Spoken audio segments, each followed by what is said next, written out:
What's going on, guys? Your host, your boy, George Mackay, back in studio again today. And you know how it is. COVID-19 has been a blessing and a curse, but today is a blessing because I got somebody who was a big part of my childhood, an ECW OG. That's right. Please help me welcome to Straight Talk Wrestling, one of my favorites, Justin Credible. How are you, sir? What's going on, buddy? How you doing? I'm good, man. I'm good. We're about to talk wrestling. We're about to talk ECW. I cannot wait. So one of my first questions I always ask everybody, and I think you can give me a really good answer because your career kind of has had so many different layers to it. Your start with WWE, then going to ECW and all that stuff. But I call it the defining moment. And I haven't asked this question in a while, but I feel like your answer would be amazing.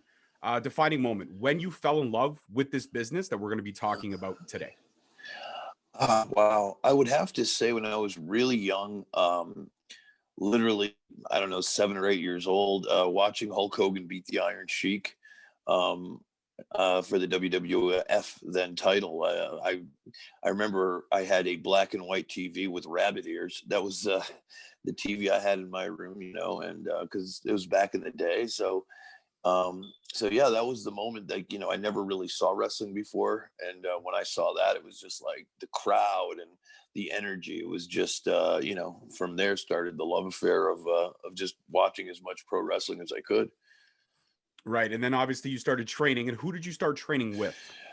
I started training in 92, the summer of 92, after I graduated high school the year before. And I started training with the Hart brothers up in Calgary, Brett and Owen's family. That's right, Brett and Owen, man. They are legacies to me. Owen Hart, Bret Hart, WrestleMania 10. That's my Bible match. Yeah, that's a great match. It's one of the matches that comes up a lot, actually. People, I'm surprised people still remember that, but it was probably one of the best matches of WrestleMania throughout the history, you know, if you think about it.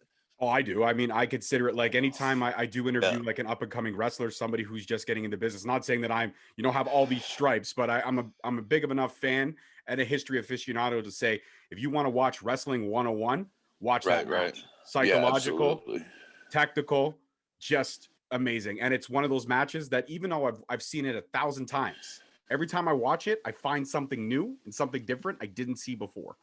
And if you really, and actually I haven't seen it in years, I might even go back tonight and watch it. They don't do anything so crazy, but everything they did was so crisp. And I tell this to young men and women getting into the business all the time. Flips are cool, all that new stuff. I mean, that's all awesome. The business is always moving and progressing. But man, basics, if you don't have the fundamentals, you're not going to go anywhere. And those were some of the best fundamentals. That's one of the reasons I went to the Hearts in the first place, was they were probably the most technically sound of wrestling schools because of the way, you know, they were just trained up there by Stu and all that. So yeah, just the basics in that match is, I mean, crisp. That's the way wrestling should be, you know, and they proved it that night. Oh, absolutely. I sat down with Tyson Kidd, a.k.a. TJ Wilson, who's a member of the Hart family. Yep. He was one of the last graduates of the dungeon. And I asked him point blank, I said, what was because he was over there for a lot of Sunday dinners, as I'm sure you were. You know, when you're training there, you eat very, very well at the Hart family household. But I asked him, what was the best thing about Sunday dinners? He goes, how quick Stu Hart could turn it on and off. When he's downstairs in the dungeon, it's all business. Yeah. But when he got upstairs and it was the whole family gathered around the table, it was about family. It wasn't about, sure, you discussed wrestling and you definitely kept the conversation going. But when he wasn't downstairs in the dungeon, it was all about family. And that's something that I respect. I'm a proud girl dad.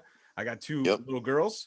And when we're at the dinner table, we don't discuss anything else that happened except them, how their days are going. Now, mind you, one of them's 4. So her day consists of playing and online learning. And my 11-year-old just has problems with math. And math is not what it was when you and I were kids. No, it's way more complicated now. I have a 14-year-old, and my wife has the same problem with my youngest. Is the math is just like, what are we supposed to do with this? You know? Yeah, I hear you. You try to teach them long division, and it's not the long division you remember. There's no remainders now. It's complicated. Nope. I don't even want to get into math. The whole game changed. So I got to ask, because obviously 92, you were training. 94, you got that developmental contract with WWE. Then you obviously debuted as the Portuguese Man of War, which I know you weren't a fan of the character.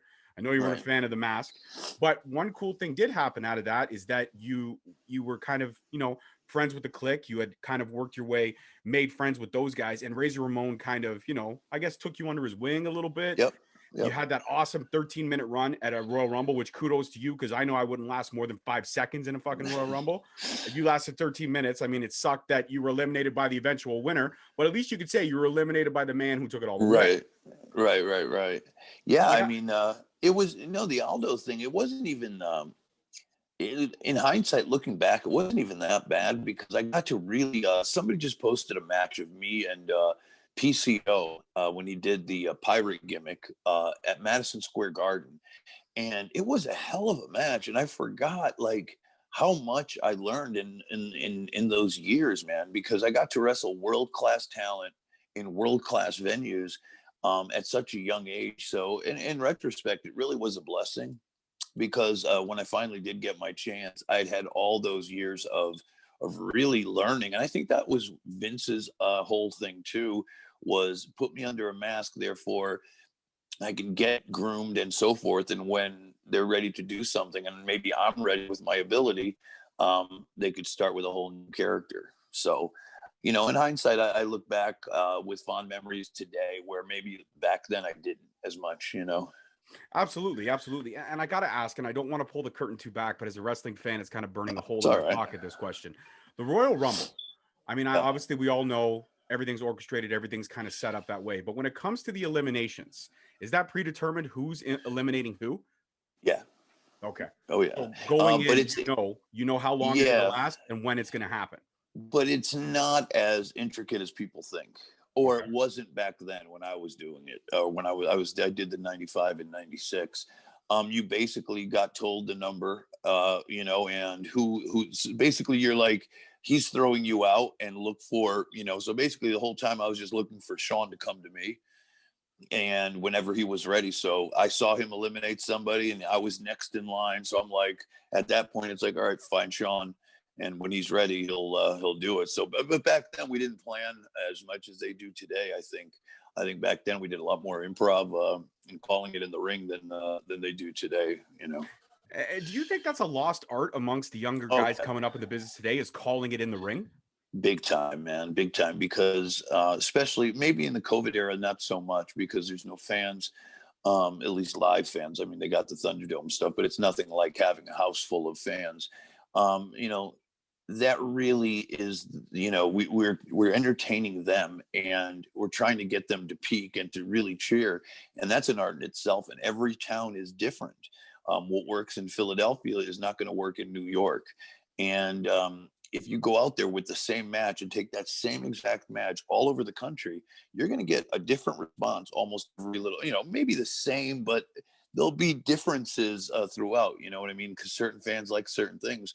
So for a lot of the old school guys and guys that really know how to work, going in there kind of with just a finish is a great way to wrestle because it's no different than improv comedy. Like you have an outline of what you want to do, but then the rest is like you see what the fans are bringing, what energy they're bringing. Because sometimes you may go out there thinking they're going to be hot for this, or I'm going to be over, or I'm going to be cheered, and they could flip it sideways, and it can be the complete opposite. And you're going in there with this match that isn't necessarily going to work. So going out there with an open ear and open mind is so cool. And that's when I think you get the most benefit out of it, is just going out there and wrestling.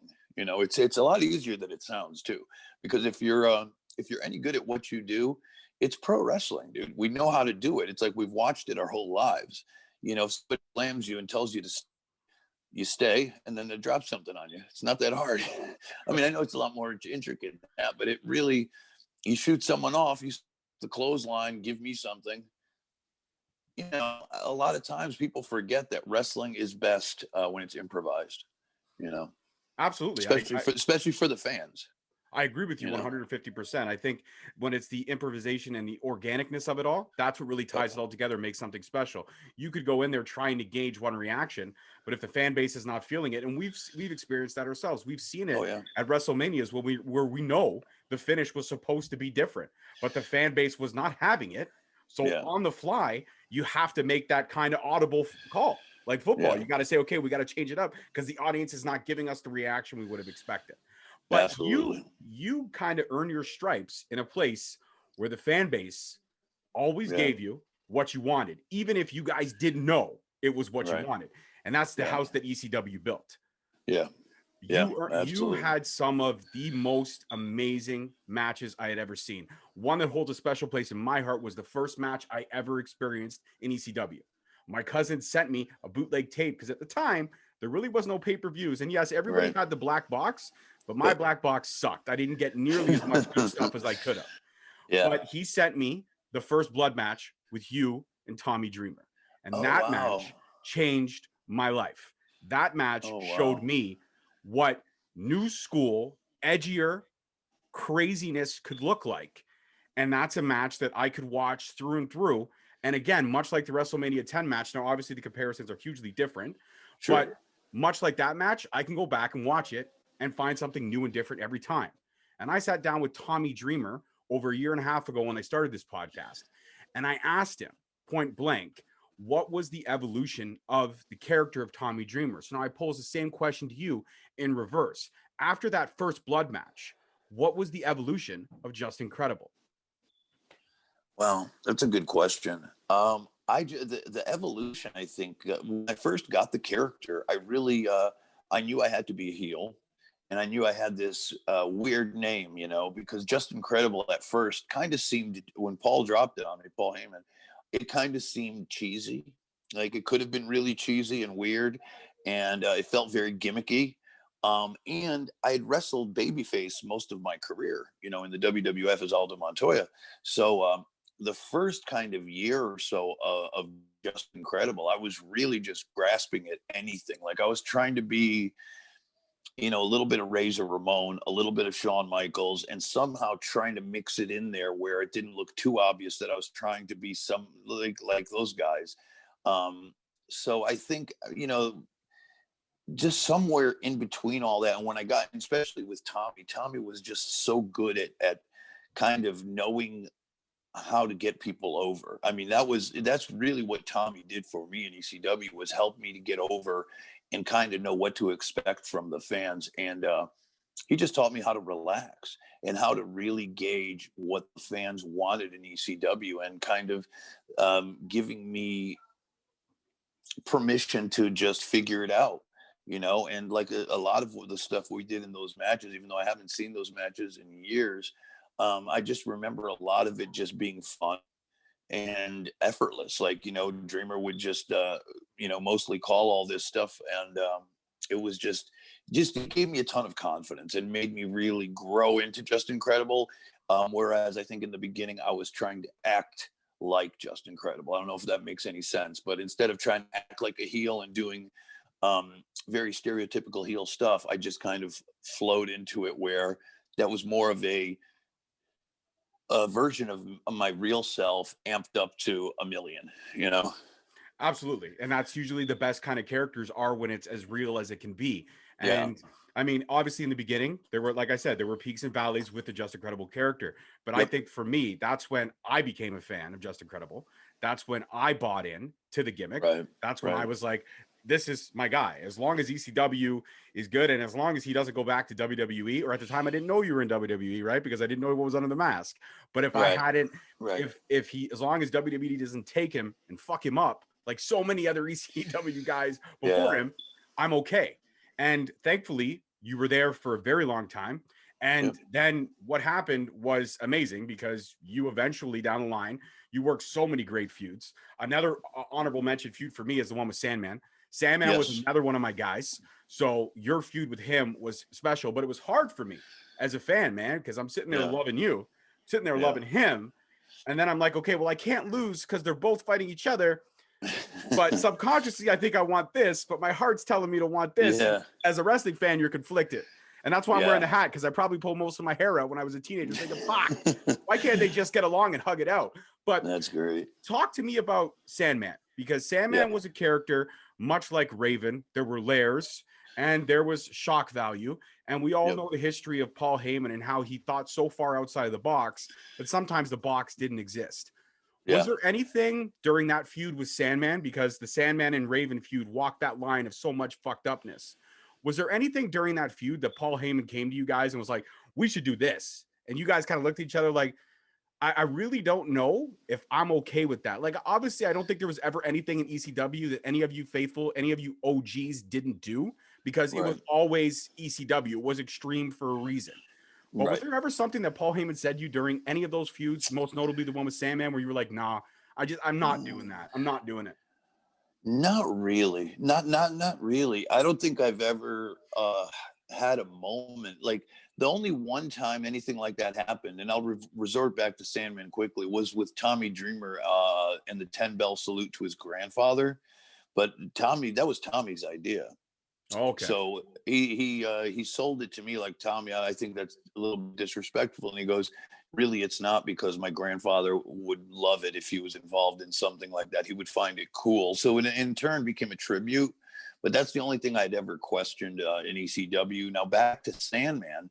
Unfortunately, Sandman, when I got to feud with him, he was leaving for WCW. Right.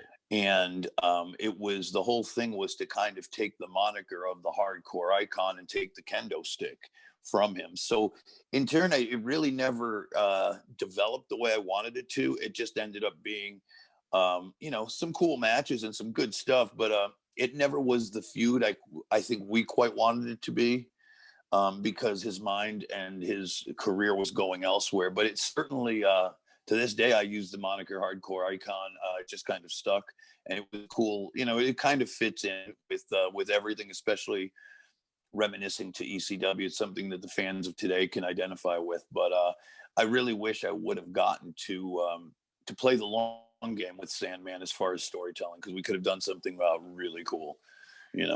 Yeah, absolutely. I feel like there's a lot left off the table. It's almost something that I wish I keep the feud, like I said, with that one, and the one with Tommy obviously is my two favorites.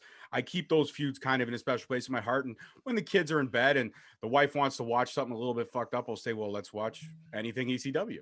That's the great thing about the network, because it's all there. Yeah. So that's the cool thing about it. But another cool thing happened is that you got to team with another one of my, favorites, and that's Lance Storm, another Calgary boy, another Heart Train boy. You guys were the Impact players, and that was a great time to be a champ, which actually I think led to, in my opinion, you getting the shot at the title for that 162-day reign. And if I believe it was 162, right? Is my research something right? Did I do my job? Nice. Okay, good. You always want to make sure the research is on point, because even though I knew some of this, I had to go back and cross my T's and dot my I's. Sure. But the Impact players, being teamed with a guy like Lance Storm and actually riding it out together as, I guess you could say, almost the New Age Heart Foundation, because you two were both trained by the Hearts. How cool was that? And eventually leading to you being the guy for 4 months. It was amazing. And it was what a lot of people don't know is not only did we train both at the Hearts, him and Jericho came through in 1990 through the Hart Brothers camp in 1990. I came through in 92, but a lot of people don't know that Lance actually, when I came through in 92, was doing a lot of the in-ring training, where the Hearts would kind of just come by and get in the ring once a week or so. Lance actually did most of the drills and most of the actual in-ring repetitious stuff. So really, he was, in essence, a trainer of mine. And the great thing about the Impact players was we were friends. He was one of the first people that I ever met in the wrestling business. I trusted him, and everything I was, Lance was not, as far as flash and stuff like that. So he was able to open up and become a little bit more of a showman. Like, he started to pose. We started to do the old Kevin Nash, Shawn Michaels thing, where I did the stick and he did the bicep pose. And in reverse, Lance was a lot of the stuff that I was not. You know what I mean? He brought a sense of, he kind of brought, like, we evened each other out. He was a technical guy. I was the hardcore guy. Although, I know how to wrestle, etc. It's like we were both complimenting each other, like, his strengths, my strengths, his weaknesses. You know what I mean? It's like we balanced that out. And it was a really even team as far as what we could accomplish in the ring. Like, we could really wrestle any style. with anybody, and it was just so much fun. I mean, that was probably the time in wrestling where I mean, if you watch any of those Impact player matches on television, we're in there laughing, cracking jokes, like really having a good time. And I haven't had fun like that since. It was just a really special time, and we really, you know, I felt safe in there with him. Like if I forgot something, he was always there to get my back, or if he, you know, or vice versa, if he forgot something, you know. So we really had each other's backs in that sense. And I just wish, because the only reason that the Impact players split up was because, you know, they put the heavyweight title on me, but also Lance was leaving as well to WCW. So that all happened again. Like I lost 3 guys to WCW, and another one too was Shane Douglas. When I feuded with him over the moniker, the franchise, like who was the real franchise of ECW. So it's like at that time, like people were just going and, you know, jumping ship. So that was one that I wish would have stuck around, because I think Lance and I could have done some really, really cool things, you know? Absolutely. And it's interesting that you mentioned all those guys leaving, because my dad was the guy who got me into wrestling. He was a fan of the technical side, which is why I have such an appreciation for the Hearts.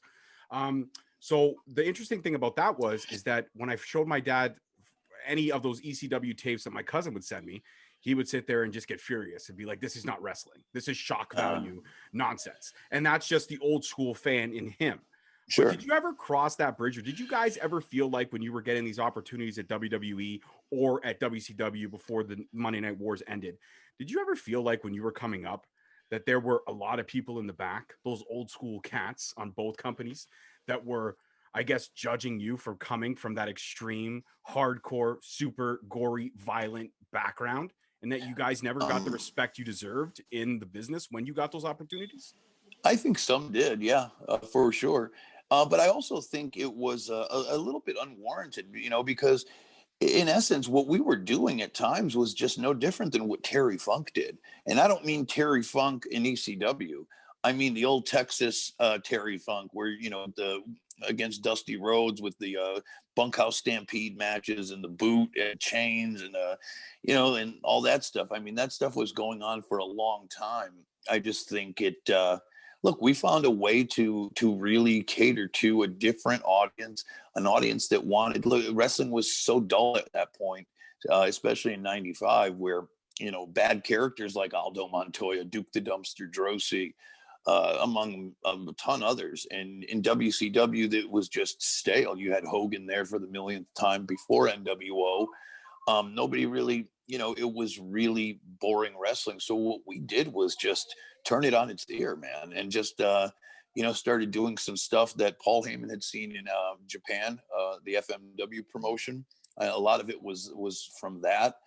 You know, Mick Foley was out there too, wrestling on those death tournament matches against Terry Funk. And I think it was just a way to kind of bring that to the fans in Philadelphia that were smart fans. They were smart marks who read the sheets and who really enjoy something different. Because let me tell you something, you don't talk about WCW today as much at all, really. No. You know, it's very rare. And ECW was minus, I mean, the violence was certainly a reason that fans liked it, but also, you know, it opened up to just being something for like more adult orientated material.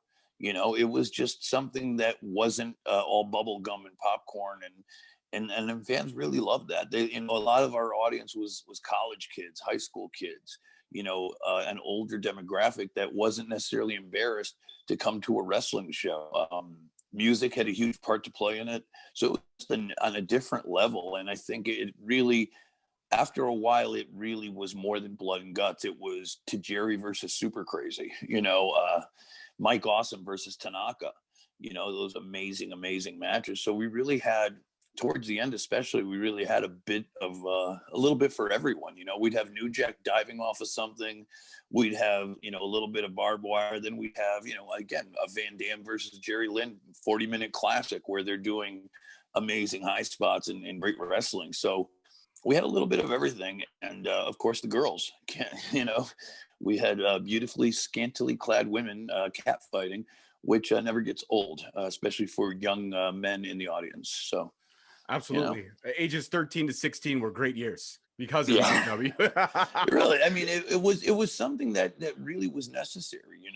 We filled a void because I think wrestling fans really wanted something else, which of course led to the Attitude Era and the Monday Night Wars and stuff. Because that really, I mean, if it wasn't for ECW, they would have never really gone that route of the violence and all that other stuff that they then became and did. And I think it was the natural progression. And of course, now we've dialed back on it to a point where, it's kind of at that moment again where wrestling is a little bit dull and it's a little bit passe. So I don't know what the next shakeup is going to be. I thought AEW was going to be that. Not yet, not from what I see, but I think it's going to take something unique to really start shaking it up again. And I don't know what that looks like. But I know if the ratings keep going the way they are for Raw, something will be done, Absolutely. And that actually, since you brought up AEW, this steers a great conversation. See, look at that. We're bromancing here, man. And I love it. So there's something happening right now in wrestling that's never really happened before. We've seen kind of partnerships, but it's more partnerships to kind of take from the rosters. It's to steal the talent. But what we're seeing now is two organizations, Impact coming back. A serious player was always there for me as a fan. I've always been an Impact fan. They got a lot of Canadian names in that house. Yep. I've always rocked Impact, even during the dark ages, the Dixie Carter ages for sure. But now there's this partnership, this aligning with AEW. And also there's whispers of an aligning with New Japan. So it's an exciting time to be a wrestling fan because we could see matches like, for example, Chase Owens, New Japan star. I could see him go one-on-one with a Josh Alexander from Impact Wrestling. I might be able to see him go with a Danny Limelight from AEW. There's options there now. So what's it like for somebody like you, an OG like you, a legend in this business, to see these companies kind of working together to promote the business, not different promotions, the business? I think it's great. I don't think it hurts anyone. I think it helps everyone. Back in the day of the Apter magazines, the Pro Wrestling Illustrated days and stuff, you'd always see a lot of that fantasy booking play out, with the, because those articles and stuff were all made up articles, but there was a lot of playing and a lot of fantasy stuff that was written about, this guy going to this federation and these super matches. And it never really happened because if you had NWA champion against the WWF champion, who goes over, who wins, who loses, as far as, but obviously they've gone away from that into it now because the business, I guess, isn't so much, fans aren't necessarily worried so much about is it real or not. Of course, they're smart to work on, but I think they realize that everyone benefits by working with one another, exchanging talent, having everybody kind of show up in these shows. If done properly, it could be the real next big thing in wrestling. And that in itself, all those combined, those names you just mentioned, could actually, if done properly, be competition for the WWE. And it might not necessarily be AEW or Impact Wrestling or New Japan, but as a whole host of companies doing super shows, that might be something. I don't know how much legs that it would have behind it and how long it would last. But if something like that were to happen, I would see some real interest, because a lot of big names out there. And I think a lot more people are willing to take that chance than go sign with WWE, get lost in NXT for a year or two, and then kind of go nowhere, And because the money also is very close to what WWE offers. So I think a lot of the wrestlers too are starting to look at it as a real alternative to going to WWE, which could be a dead end. Absolutely. I agree with everything you said. And I loved your response, and thank you for the honesty and the candidness, because that's what I'm all about here on Straight Talk Wrestling, is the straight up honest truth, whether you like it or not. Now I have to ask this question because, again, coming from a ECW OG, when WWE brought back ECW, it was nowhere near where it once was. We all know the history. Anybody can watch the rise and fall of ECW. We know what happened there. We understand about the poor money management. I'm not going to get into that. I'm not going to sully somebody who is on my bucket list to interview. So Paul Heyman, if you're watching this, I'm available. But right now I got my other favorite here, which is Just Incredible. So I'm going to focus on him.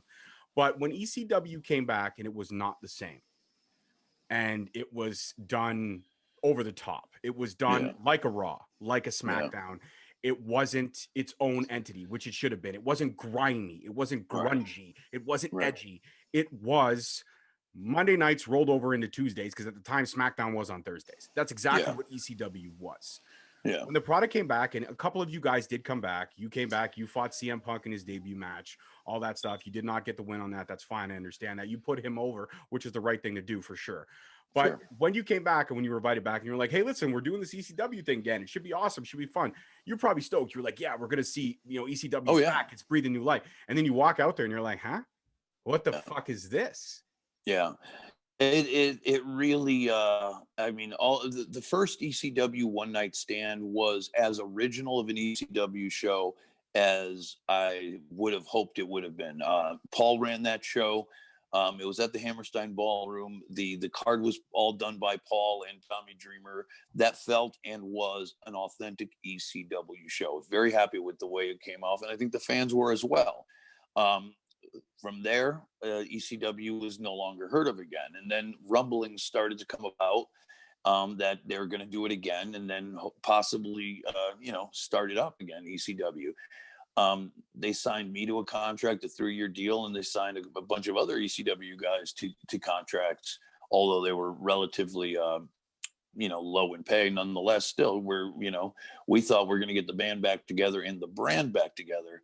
And after the second One Night Stand, you start to see the John Cena's pop up, and, a lot of the WWE's guys in that kind of an environment in the show. JBL shows up. It just started right away to feel the WWE, and the best, what happened. They had moments like CM Punk's debut and other things that happened, but it quickly disintegrated into a horrible thing. The ECW zombie, and just all kinds of crazy, horrible ideas for what Vince McMahon thought ECW was. But if you really think about it, it could have never been, because ECW was all about fighting the establishment. We spent our entire career of the promotion fighting against ECW, fighting against corporate, and here we are. We're part of the machine. So how could we be outlaws when, you know what I mean? They could have done it storyline wise in many different ways, but Vince McMahon would never ever go get behind something like that, or even want to understand something like that when he didn't create it. He understood that ECW had value. And what led to that were the ECW, I think, the Rise and Fall and all that stuff. Those were doing amazing numbers on DVD and Blu-ray. I got both of them. So, yeah, and those were one of the highest selling DVDs they've ever put out.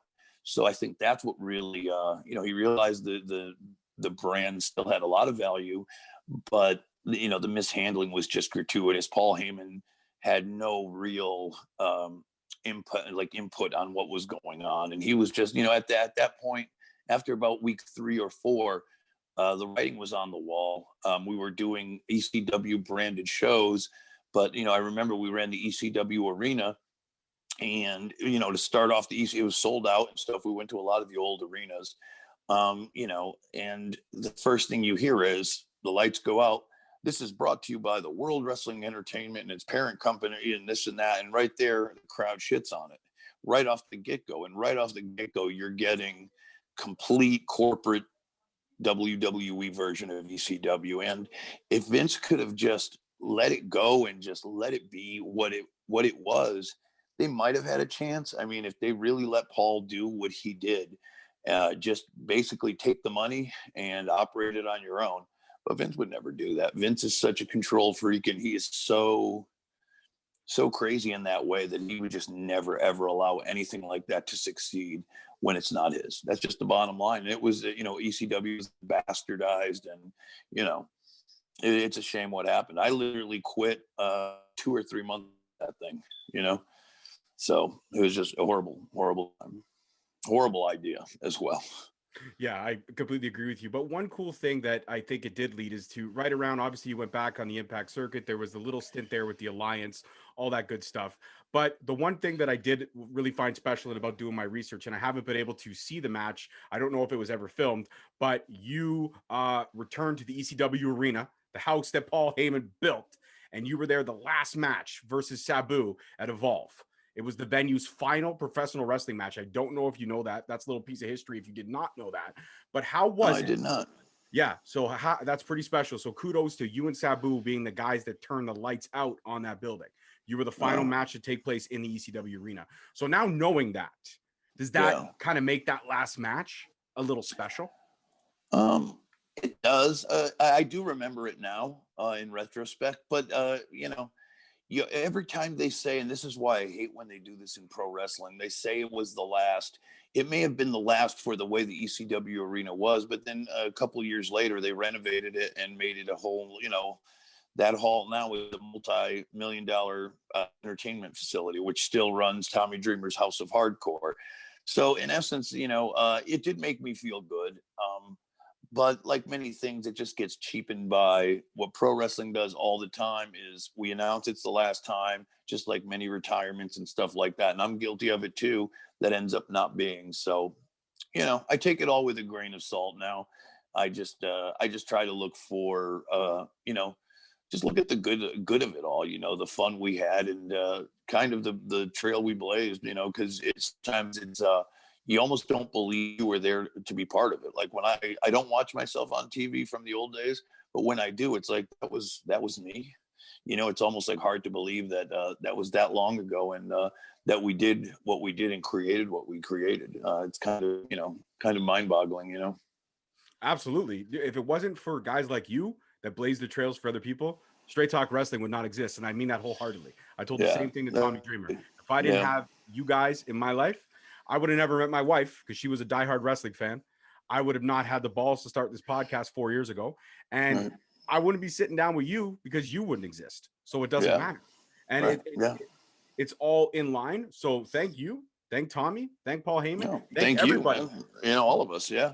Yeah. Absolutely. For leaving a piece with all of us, something that eventually down the line I could share with my 11-year-old daughter. I still think she's a little too young to get into ECW, but I definitely want to show her. I got a couple more questions for you, and then I think we're going to wrap it up so you can enjoy your evening.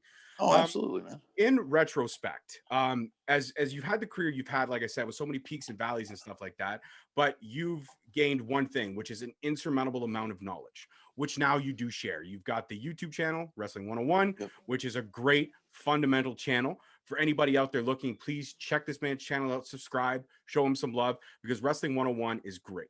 So I've got to ask you this. If you've got a young fan out there wanting to break into the business, male or female, because now we're in a great period as well. Being a proud girl dad, I can actually have my girls watch wrestling and see women going out there and kicking ass, not going out there and beating each other in lingerie with pillowcases and all that nonsense. Don't get me wrong. I loved the scantily clad women when I was 13, but now being a girl dad, I want to see women kicking ass. And the last couple of years, the evolution of women in the business is second to none. And I rep women's wrestling to the fullest.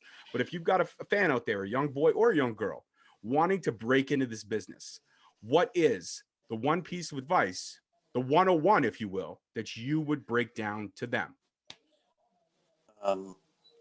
First thing is, and I know this is going to sound stupid because they said it to me, get an education. Get an education because even if you do ever reach any success in the business, and not to sound, pessimistic, but the chances on making it are so slim that it's almost disheartening. If I would have known, and believe it or not, today I did another podcast previously. I said the same thing.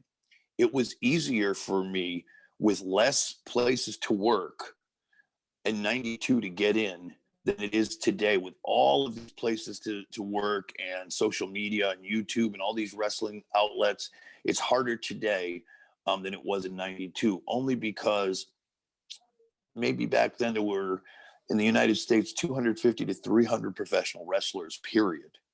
Now there's probably 2,000 to 3,000, right? And everybody's looking for a spot. And, see, back then when, there were, 10 or 15 guys started at the Hearts, only 2 finished on my class.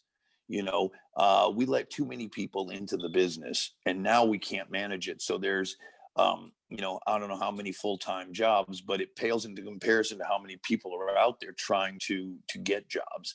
So it's very difficult. So definitely get an education. And if you do choose this business, learn the basics, man.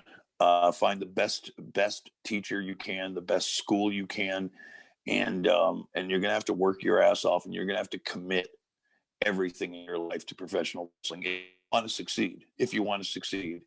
And I mean, you really have to be a student of the game, and you're gonna have to travel, you're gonna have to starve, and you're gonna have to make sacrifices that I don't know if a lot of people are even aware of today, because sometimes it doesn't get, talked about. But it's a real grind. And if you're willing to make that and to take that journey, then go right ahead. But I would suggest, man, all the stuff I just said, but it's so important to find a good wrestling school that has professionals that'll care about you, not just want to take your money. Because you get a lot of that out there, and people that will, teach you the right way. And there's so much knowledge out there that, just always look for knowledge, ask questions, and, always surround yourself with the best people you can, because the game has changed. Where when I was coming up, there was a lot of booze, a lot of drugs, a lot of partying. In today's wrestling world, I'm glad that it is not that way anymore.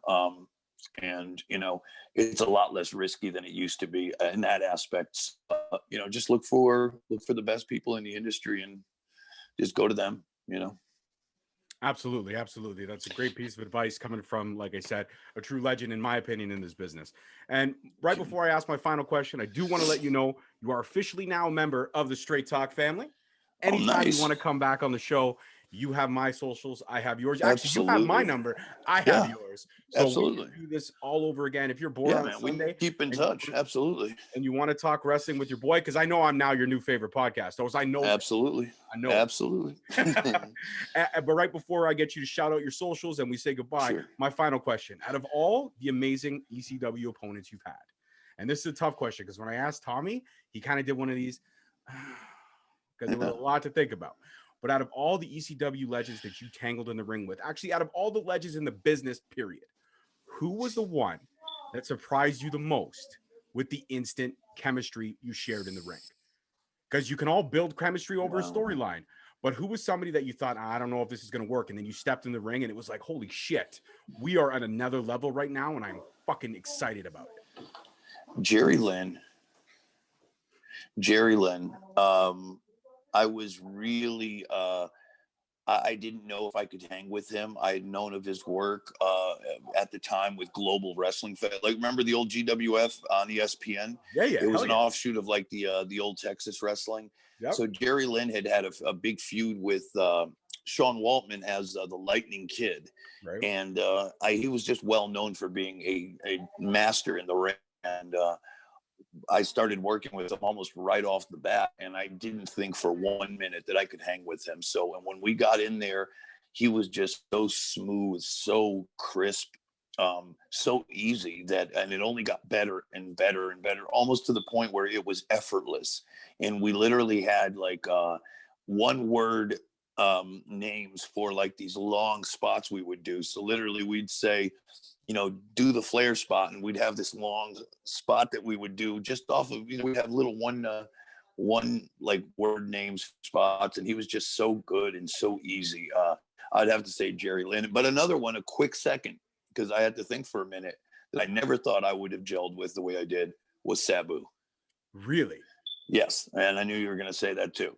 I thought he was going to be a train wreck and a half, and he ended up being absolutely amazing in the ring. So yeah, Sabu close second. Yeah, hell yeah. Those matches you had with him, those are timeless. You guys looked like you had rehearsed that for weeks on end. That's how crisp those matches looked to me. Yep. And he was a master at it, and he was he was one of the people I least expected to gel with, and almost instantly right away. So absolutely. Well, just incredible. What can I say about this conversation? But one word: incredible. Play on words. Play on words. That's nice. Well, you know what? Straight Talk Wrestling is not just the coolest. Straight Talk Wrestling is not just the best. Straight Talk Wrestling, now that, my friends, is just incredible. See what I did there? Yes, sir. Yes. So before I let you go, like I said, you're now officially a member of the Straight Talk family. And please shout out your socials, shout out the YouTube page, let people know where they can find you, and support this man during COVID, because it's not easy what these guys are going for. Bookings have been lost. And I got to tell you right now, Justin, when the borders do open and the world gets back to normal, if you're coming to Canada, Ontario, you hit me up. We're going to go out and I am going to buy you a drink and we're going to reminisce some more. Off the record, of course. Off the record, of course. Absolutely. So what are your man. Follow me on Twitter at PJ Polacco, also on Instagram at PJ Polacco. ProWrestlingTees.com/Just Incredible. I have over 20 designs from Aldo Montoya to old school ECW Just Incredible to some new school stuff. So if you're into wrestling t-shirts, check out ProWrestlingTees.com/Just Incredible. Of course, YouTube, Pro Wrestling 101. Just hit that up on the search engine. And every Friday on Vince Russo's Realm Network, I do an AEW review show. You can catch the first 10 minutes live on Twitch for free at 10 a.m. on patreon.com/RussoTWC. So check us out. Absolutely. Wonderful, wonderful, wonderful. And guys, I'm a glutton for self-promotion, and it is my show. So at _Straight Talk on Twitter, Straight Talk Wrestling on Instagram, which Just Incredible follows me. I'm in the family. And Straight Talk Wrestling on Facebook. I do have a Pro Wrestling Tees, Straight Talk Wrestling support. I got about 5 designs up there, but anything you purchase goes right back into the show to secure amazing guests like Just Incredible. And I do have a YouTube page. And if Just Incredible, you could subscribe to my YouTube page. That would mean the world. Absolutely. Straight Talk you got Wrestling. it. And your episode will obviously be premiering on there. And the week before it premieres, I will tag you in all the promotions. Please share away. Absolutely. So this has been an absolute incredible honor for me. This is a bucket list. This is now I can scratch. You and Tommy are off the list. I just got one more from ECW to round up my top 3, and that's Paul Heyman. So like I said, Paul, if you're listening, hit up your boy. I'd love to have a conversation. That's awesome, man.